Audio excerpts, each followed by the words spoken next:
మేము సిన్సియర్గా మిమ్మల్ని ప్రార్థిస్తున్నాం సార్, దయచేసి రికార్డులు తెప్పియండి. ఎన్నిసార్లు ఇంటరప్షన్లు అయినాయి, ఎన్నిసార్లు మంత్రులు అంత అంత అంత ఎక్సైట్ అయ్యి మాట్లాడితే ఎట్లా సార్ మంత్రులు? Sir the essence of democracy, దయచేసి కొత్త సభ్యులు కాంగ్రెస్ నుంచి 53 మంది ఉన్నారు. The essence of democracy, the beauty of discussion in assembly sir is discussion, debate, dissent. Sir opposition అనేది మాకు we will have our say, the government will have its way. That is the essence of democracy.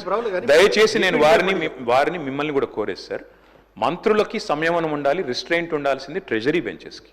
Opposition సహజంగానే మేము ప్రభుత్వం చేయని పనులు, ఇస్తానని చెప్పిన మాటలు, హామీలు మేము దయచేసి ప్రకాష్ రెడ్డి గారు, స్పీకర్ గారు ఒకటే రిక్వెస్ట్, మంత్రులకి మీరు దయచేసి చెప్పండి. ఇప్పుడు మేము కూడా ప్రొవోక్ చేయాలనుకుంటే మేము కూడా మాట్లాడచ్చు సార్, మేము కూడా చెప్పొచ్చు 30% కమిషన్ అని వాళ్ళ ఎమ్మెల్యేలు అంటున్నారు, 20% కమిషన్ అని సెక్రటేరియట్ లో ధర్నాలు అవుతున్నాయి. Essence of the democracy. చాలా సంతోషం, కేటీఆర్ గారు లేచి చాలా గౌరవంగా మాట్లాడతాడని నేను ఊహించాను, ఓ సభ్యతగా మాట్లాడతాడని కూడా ఆశించాను. లేచి ఏం మాట్లాడుతున్నారు అధ్యక్ష? ఎసెన్స్ ఆఫ్ ద డెమోక్రసీలో డిస్కషన్ ఉండాలా, డిబేట్ ఉండాలన్నారు. సంతోషం. డిస్కషన్, డిబేటు వాస్తవంగా ఉండాలా, లేచి మాట్లాడిన ప్రతి మాట అబద్ధంగానే మాట్లాడాలా? What are we doing? You are not misguiding the house, not only the house, the entire state you are misguiding. వారు ఏమన్నారండి? అభయహస్తం పేరు మీద అడ్డగోలుగా అడ్వర్టైజ్మెంట్స్ ఇచ్చామని చెప్తా ఉన్నారు.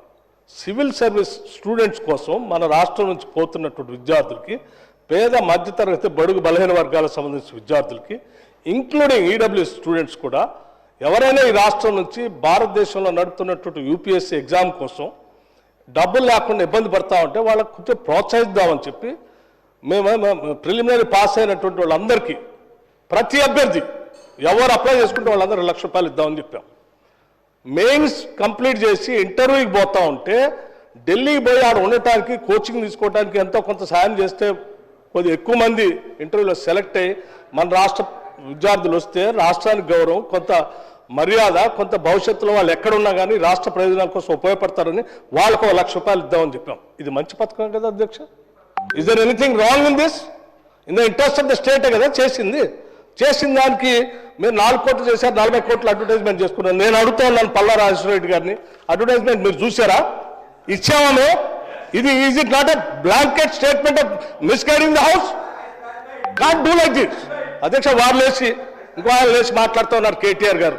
ఏమండి 30% తీసుకున్నారు, కమిషన్ తీసుకున్నారు అన్నమాట. ఎవరండి 40,000 కోట్ల రూపాయలు ఇక్కడ పనులు చేపించి బిల్లు లేకుండా రాష్ట్రం మీద 1,00,000 కోట్ల పైబడి అప్పులు చేసి మీరు పోతే వాళ్ళందరూ బిల్లులు రాక నానా బాధపడుతూ రాష్ట్రం కోసం అటు తిరిగి ఇటు తిరిగి సెకండరీ చుట్టూ తిరిగి నానా బాధపడుతున్నారు. మీ పాపం వల్ల ఈరోజు రాష్ట్రంలో 1,00,000 కోట్ల పనులు చేసినటువంటి వాళ్ళ బిల్లు లేక ఏడుస్తున్నారు. ఎంతో కొంత మేము బాగు చేసి కొద్ది సర్ది చేసి ముందుకు పోతా ఉంటే అడ్డగోలుగా మీరు ఈ మాటలు మాట్లాడటం ఇది వాస్తవమా? రైట్, నేను ఛాలెంజ్ చేస్తా ఉన్నాను కేటీఆర్ని. I have challenge KTR. Now you have to prove that what the statement what you made. Otherwise you have to say opposite to this house. He has to make a statement. అధ్యక్ష, నేను అడుగుతా ఉన్నాను, ఇది మీరు prove చేయకపోతే ఈ సభకి క్షమాపణ చెప్పాలి, ఈ రాష్ట్ర ప్రజలకు కూడా క్షమాపణ చెప్పాలి. ఈ రకంగా మైక్ దొరికింది కదా అని అడ్డగోలుగా ప్రభుత్వం మీద బ్లాంకెట్ గా ఈ రకమైన స్టేట్మెంట్ ఇస్తే ఇట్ ఈస్ నాట్ కరెక్ట్ అధ్యక్ష.